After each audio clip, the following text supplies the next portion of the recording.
No, the charges are very difficult, and I cautious about it. When blacks, along with British Canada, were mistreated there was a big project led by heroic to return to Sierra Leone, and they did. And there's a list, and on this list, when people are asked where they were born, people answer Africa, often. In the U.S., when they make a list of so-called Book of Negroes in New York, they don't answer this list. So I would say that if I had fully done ours of that sentence, which I might, because what I wrote about is they had a great experiment in democracy in Sierra Leone. And it's not well known to see what black was. But actually, what the Paris Commune, the New England Cameroons, accepted that it was better. And you might want to read about it. I give it that significance in my book. And previous historians have written about the uprising there as black against white. And the precursor of black nationalism. There's nothing in the story. The abolitionist company had a bunch of people who wanted to exploit the blacks when they were there, or they went down. And they were also led by Bradley Shaw, who had the idea that black democracy was set up. So it's anything but racial or nationalist expression. So possibly to do honor to this, I should have people from Africa. And it goes along from African American. And I chose instead to use blacks and slaves and ex-slaves. And the other one should be back as well. I think I was able to powerful working for not. Yes. Thank you for your talk. When reading your book, the shorter segment that I would like, it's so obvious that you have an abundance of evidence that you were able to tap into to look at the role of activists in the Revolutionary War. And I'm curious about how that memory was erased over different generations, or how that memory was narrated over different generations. So in other words, what were the stories people were telling at the time about the significance of Africans in this conflict? And then within a generation or two, what were the stories? And then, what happens? Does it shift after the Civil War and such? But how is it that when you get to someone like me teaching American political thought, race and American political history, and all of these courses related to this, how this story has been clearly relayed to me, across the generations. So we talk a little bit about the sort of processes of national memory making and erasing that you learned at the end of that. What a great question. The question should last with me, with those people watching over the Yeah, I spent, it took me 16 years to get to that. I went to every research library, to a lot of things. And I had this magical question, so it turned out that it was easy to be on and walk the talk. So, as Gary Nash says, I mobilized a lot of document. If it really gets done and connected. I also use rely on phrases to do something to go. But other than that, there were blacks and Native Americans before the narrative before the book were on there. And they fought for 5 years. So they didn't die or preserve. They were much more experienced forces than most American forces were white, so they were malicious. And there were black ones in Connecticut and probably in Massachusetts who singled people at the wrong time. So they did do this in the account. And there were people like John Lawrence, who was a white South Carolina, and Alice who were coming to do that. And in the aftermath of the revolution,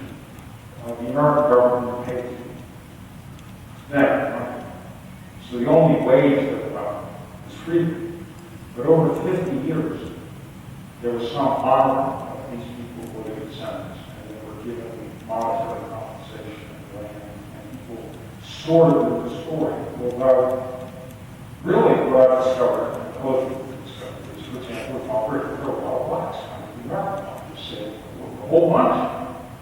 And so, this all gets wiped out. And that happens with the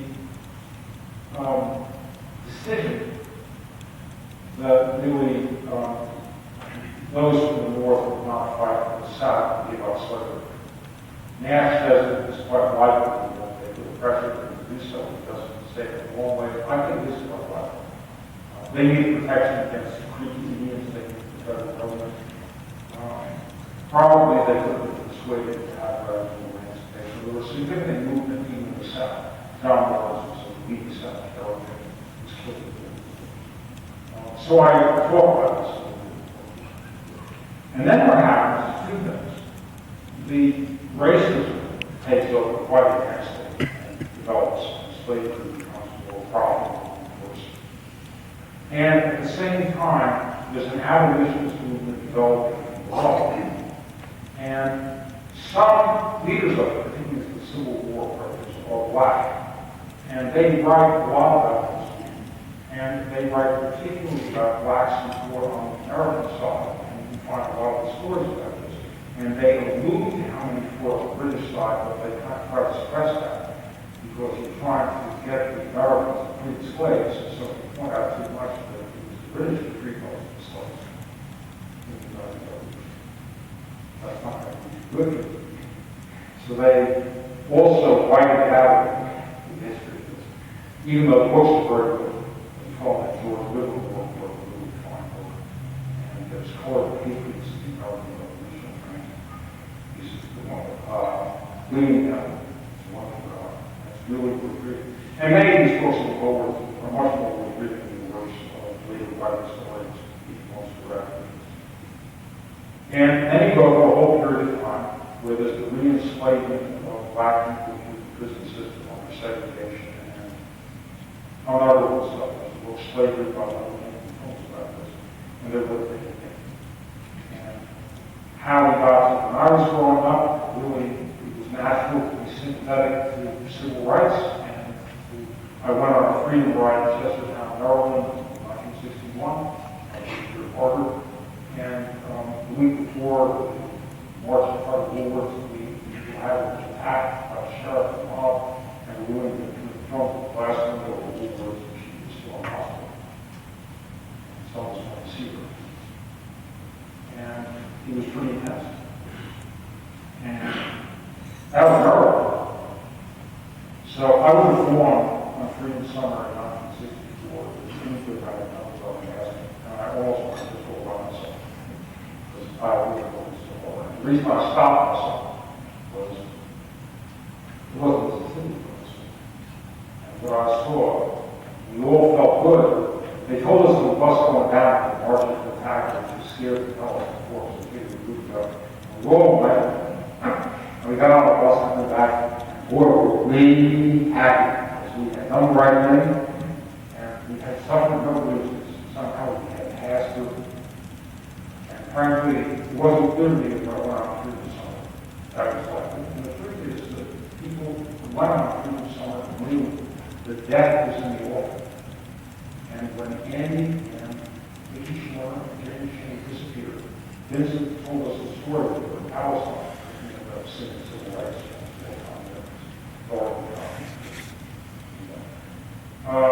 talk about this.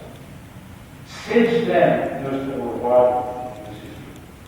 But it's all subverted by the myth of have written about it much, because, if you write about it, there's a whole too many blacks on the British.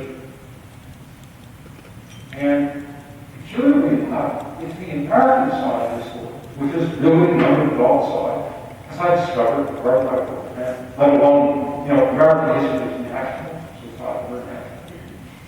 But why this happens, why there's the shift, you say, look at the Depression, there's a lot of black and white organizing in the world, leftists, but you watch a film like Born to Win, and it celebrates the myth of the South. It was a nice place, you know. Black people were sure to want slavery, it was living on the country. And, you know, that's like asking a woman who's been abused to raise her husband. Maybe she's standing there, pregnant her. And of course, the police will, oh gosh, she will. That's that story.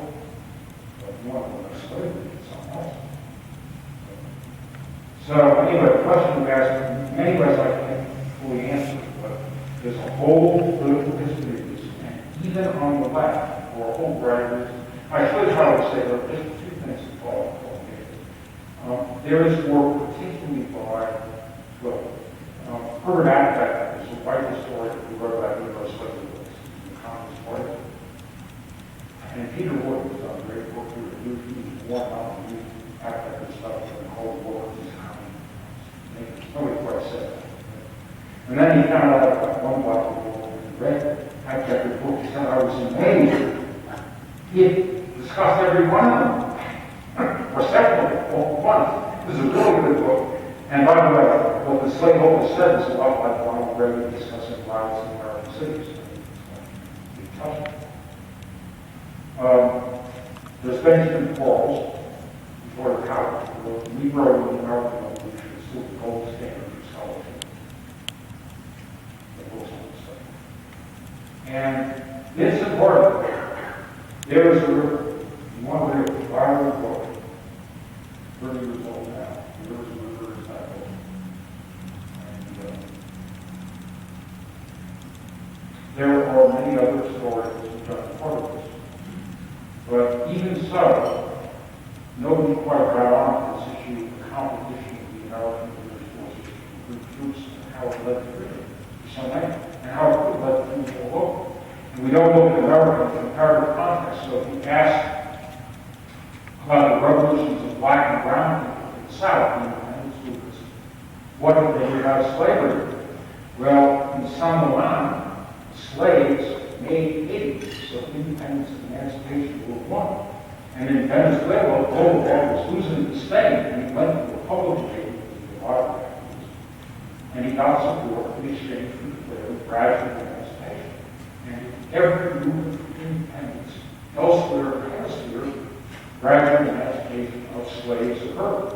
So the only country that had a civil war 80 years after independence was us. And it needs to be explained. It's not obvious. And if slaveholders would give it up in Venezuela, why the hell didn't they give it up here? Right? And why are we stuck with this terrible narrative? I don't know how many of you read Michelle Alexander's book, The New Jim Crow, but we have 2.3 million people in prison. A lot of the black is 25% of the world's prisoners, 5.1 million people on probation. And we've got to stir up the rock. He knows about it, but he didn't know about it. He's got to say it. Somebody's got to do something. So that's the one way around the question. Other questions? Yes.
Universities.